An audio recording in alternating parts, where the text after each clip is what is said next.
söyleyeyim. Her zaman Rabbim bizi korkudan çıkartmak için bizi korkacağın durumlara salar. Niçin? Çünkü o korkunu da sen ürettin. Buradan çıkman için seni hep korktuğun şeylerle yüzleştiren. Ama korkuya sen anlam verdin. Bu zıtlıklar dünyasında korkunu sen ürettin. Korku, bakın canlar, Tanrı ile Söhbet kitabında nasıl vardı? İçimizde bir korkular var, bir de sevgiler var. Sevgi var. Sevgi olan yerde korku olmaz canlar. O sevgi bizim melek yanımızı, yani bizim o ilahi varlıkla bağlanan yerimizde, değil mi? Korku ise şeytanidir. Korku bizi her zaman o yaradana giden yoldan alıkoyar. Bizim içerimizde bir melek, bir şeytan var. Bizim içerimizde zaten dualite var. Karanlık ve ışık bizim içerimizde var. Bu içerimizi tamamıyla kabul etmediğimiz için zıtlıklarda yaşıyoruz canlar.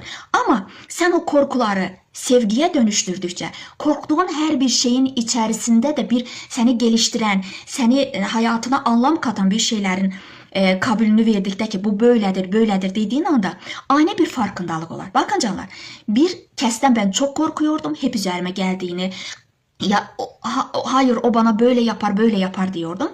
Bir gün bu şekilde bağırarak üstüme geldiği anda hemen bir farkındalık.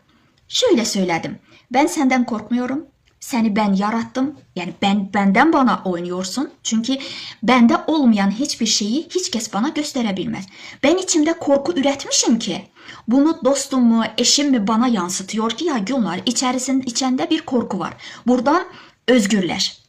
Evet, buradan özgürleşmem için ben o insanlara hak verdim ki benden bana oyna. Çünkü içimde bir korku var. Buradan çıkmam lazım. Hemen böyle bir farkındalık yarandı.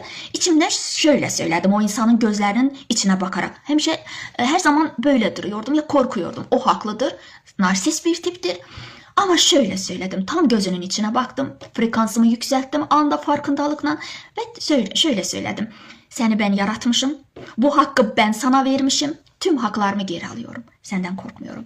Ama hala cesaret edip bunu sözlü şekilde yapamadım. İçimden söyledim.